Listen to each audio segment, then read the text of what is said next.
เนี่ยหน่อยมันถามพวกเจ้าสี่อันอายุตาหาขวบ5 ปีนั่นพวกเจ้าถึงจะคำถามพอถามแม่มันคนเฮาเกิดมาเห็ดหยังเราเป็นหยังคือเกิดเลยมันเป็นตันคิดออกหรือเปล่า5 ปีนั่นนะแต่จุ้ยเจ้าชื่อได้วะแน่บางได้อีกก็เกิดมาเห็ดหยังแล้วก็เป็นหยังจังเกิดนะพวกเขาเคยมีอยู่ว่าคำถามซะเนาะ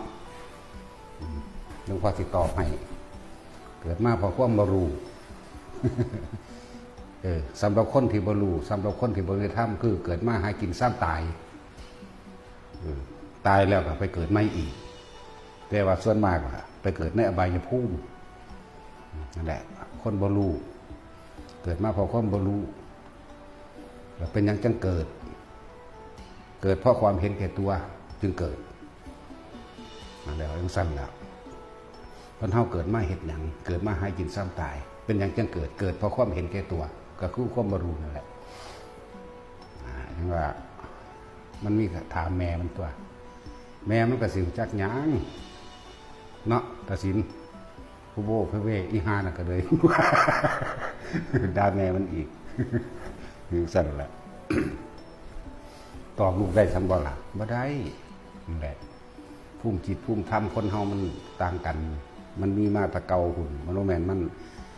หากก็เกิดแล้วมันสิบ่จักหยังหรือเก่าบางครั้งก็แค่ไปตามไว้แต่ที่ถามแบบคำถามธรรมะผู้ใหญ่หลายผู้ใหญ่ตอบบ่ได้เพราะผู้ใหญ่ก็ใหญ่โตซื่อเห็นว่าซั่นดีแล้วตัวมันรู้จักฝึกหัดตัวเองแต่น้อยพวกเขามันเฒ่าหมดล่ะเนาะฝึกหัดมันตัวว่ามันบ่แม่นของหาง่ายเด้อคนบวชถ้ามันง่ายมันก็บวชเต็มรูปตัวปานเนาะคนในคุกหลายกว่าคนบวชเด้ก็แม่นเรื่องติดคุกไปเลยบ่หาตั้งแต่คนบ่บวชก็ได้แต่คนในคุกนั่นก็ยังหลายกว่านักบวชอีกนักบวชในประเทศไทยนี่ตามทะเบียนมันมีอยู่แล้วประมาณ300,000นึงเด้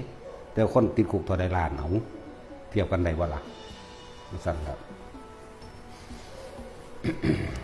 นั่นแหละเกิดมาเพราะว่าความไม่รู้ในความไม่รู้นั่นก็คือความเห็นแก่ตัวความเห็นแก่ตัวนั่นคือความปรารถนาความสุขความสมหวังเฉพาะตนเองแม้นว่าคนอื่นสิทุกข์สิยากสิลำบากเรื่องใดๆฉันขอให้กูได้นั่นแหละคือความบ่รู้จึงมีการบังคับเอาฆ่าเอาข่มเหงเอาสารพัดแต่สิเหตุให้ตัวเองสมหวังดังใจที่ตัวเองปรารถนาว่าเมื่อมีการเกิดบัดนี้เมื่อมันมีการเกิดแล้วเนาะมันก็ต้องมีการบ่เกิดแม่นบ่ล่ะความบ่เกิดเฮาก็ต้องอาศัยพระสัพพัญญูอาศัยพระพุทธเจ้าเพิ่นให้นัยยะเพิ่นให้แนวทางเฮาก็ต้องอาศัยตัวนั้นแต่บ่มีพระพุทธเจ้าเฮาก็บ่รู้จักหยังคือกันนั่นแหละเสียศาสตร์เกิดเป็นคนเพียงแค่นิดหนึ่งเสี้ยวเดียวในการเกิดเป็นคนแต่ต้องไปทุกข์ไปทนอยู่ในมหาอเวจีน่านนับกับนับกันนับอสงไขยเปรตมั่งเดรัจฉานมั่งโผล่ขึ้นมาเป็นคนชั่วขณะหนึ่งกราฟลงไปอีกนั่นแหละคือเพราะว่าความบ่รู้ฉะนั้นเราต้องอาศัยผู้รู้นักปราชญ์เจ้าทั้งหลายมีพระศาสดาเป็นต้น